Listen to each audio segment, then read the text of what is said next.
For years, the Bloodline dominated WWE.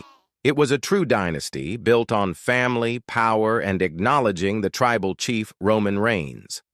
We all watched as the original group, Roman, the Usos, and Paul Heyman, conquered the entire industry. But that was then.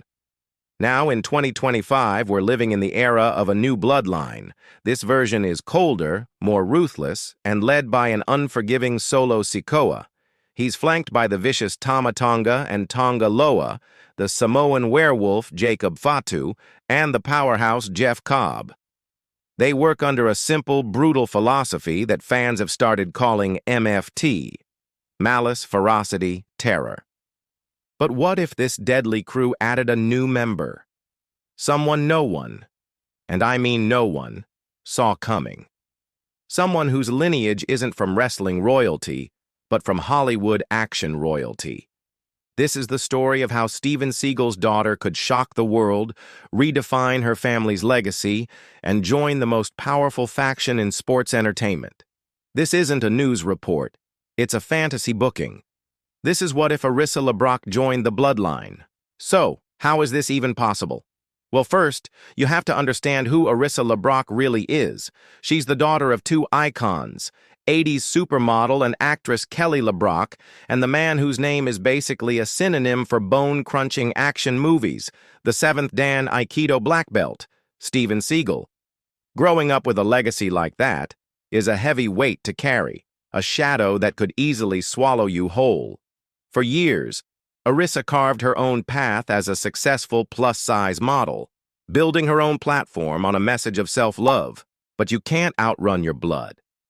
The same fire for martial arts that made her father a global star burns in her veins.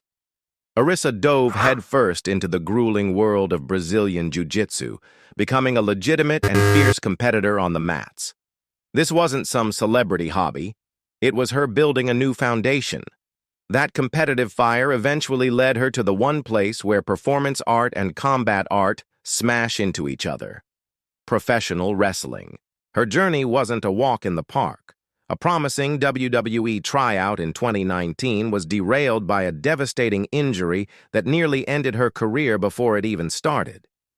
It was a dark time, a moment where anyone would have understood if she quit. But she didn't. Instead, she got a call from a man who knows a thing or two about living in a legendary father's shadow, Dustin Rhodes. She joined the Rhodes Wrestling Academy, far away from the spotlight, and rebuilt herself from the ground up. Not as a celebrity's kid, but as a rookie paying her dues. In March 2023, she had her first match at a student showcase in Texas, proving to the world, and more importantly to herself, that she was a survivor, a warrior, and a pro wrestler. As Dustin Rhodes himself said, pretty soon the whole world's going to be talking about Arissa LeBrock. All right, let's set the scene. It's Friday Night SmackDown. The new Bloodline, Solo, Tama, Tonga Loa, Fatu, and Cobb, has just annihilated another fan favorite. We'll say it's Kevin Owens. He's down, completely surrounded. The group stands over him like a pack of sharks. The crowd is raining down boos, desperate for anyone to make the save. Suddenly, a new theme hits the speakers.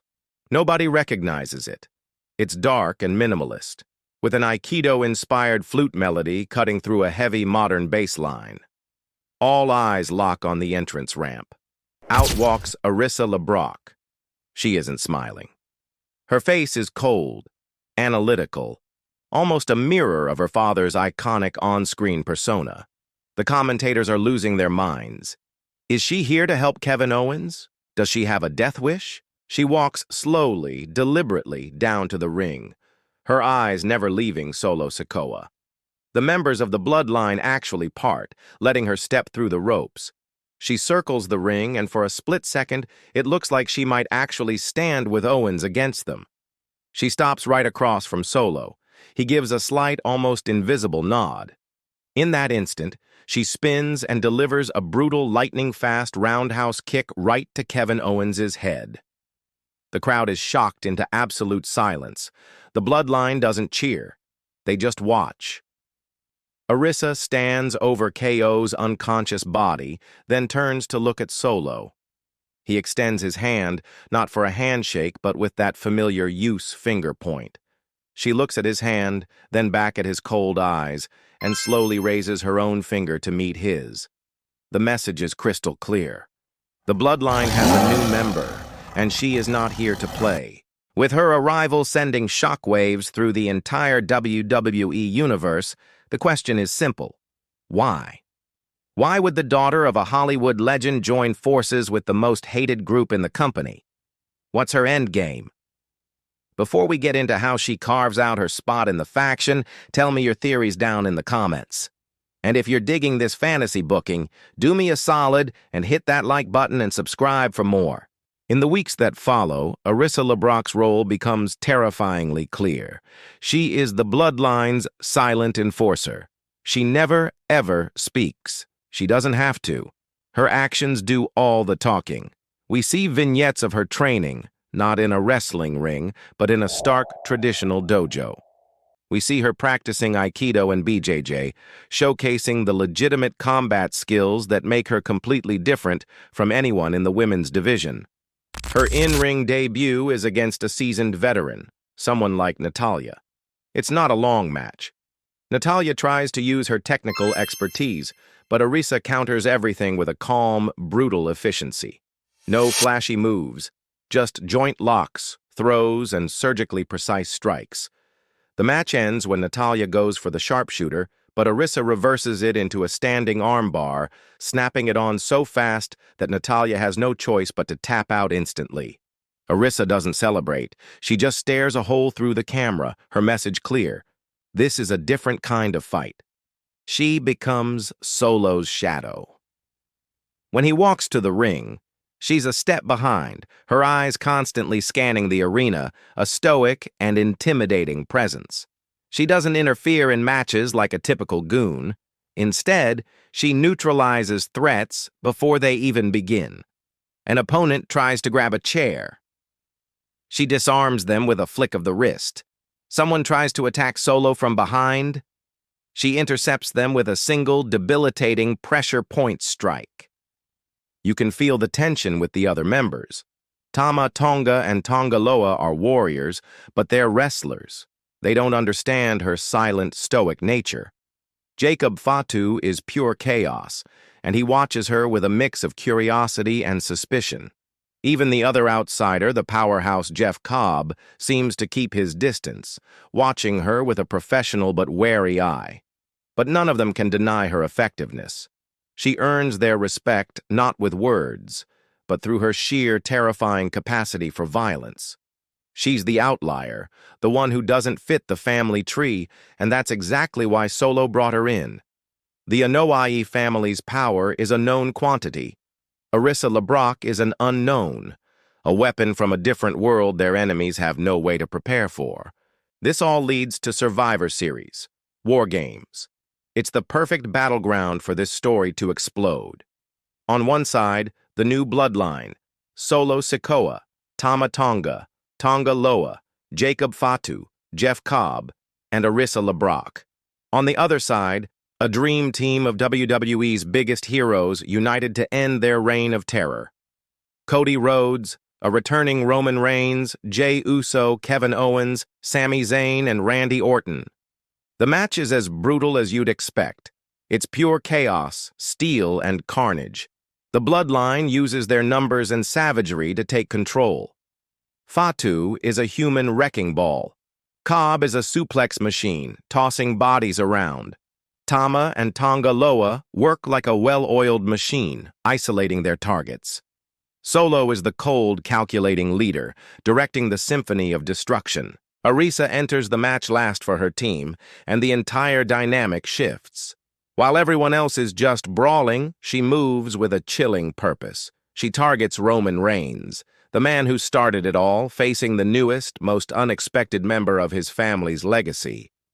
Roman tries to overpower her with strength, but she uses his own momentum against him, hitting a clean Aikido throw that sends him crashing into the steel cage. She systematically dismantles the other team, using joint locks to injure Jey Uso's arm and a sleeper hold to choke out Sami Zayn. The final sequence sees Roman and Cody Rhodes rallying. They've taken out the rest of the Bloodline. Only Solo and Arisa are left. Roman hits Solo with a massive spear, and it looks like it's over. As Cody climbs the ropes to hit the Cody Cutter on Solo, Arisa intercepts him. She doesn't just push him off, she catches him, transitions his momentum mid-air, and locks him in a dragon sleeper in the middle of the ring. Roman tries to make the save, but Solo cuts him off with a Samoan spike. All eyes are on Arisa and Cody. Cody is trapped. He's fading, with nowhere to go. In the center of the ring, surrounded by the wreckage of the match, Cody Rhodes passes out.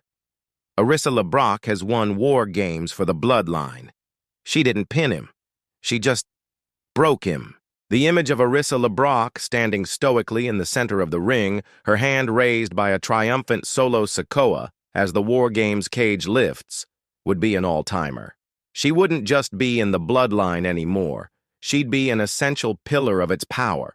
She would have proven that a legacy forged in Hollywood and martial arts dojos is every bit as dangerous as one forged in the wrestling ring. Her arrival would tear open a whole new set of questions. What happens when the inevitable power struggle between Solo Sikoa and the returning Roman Reigns finally explodes? Is Arisa loyal to Solo, the man who gave her this shot? Or does she have her own agenda? And what about The Rock, the final boss, a man who lives in both the wrestling world and Hollywood? How would he react to the daughter of another action icon invading his family's sacred ground?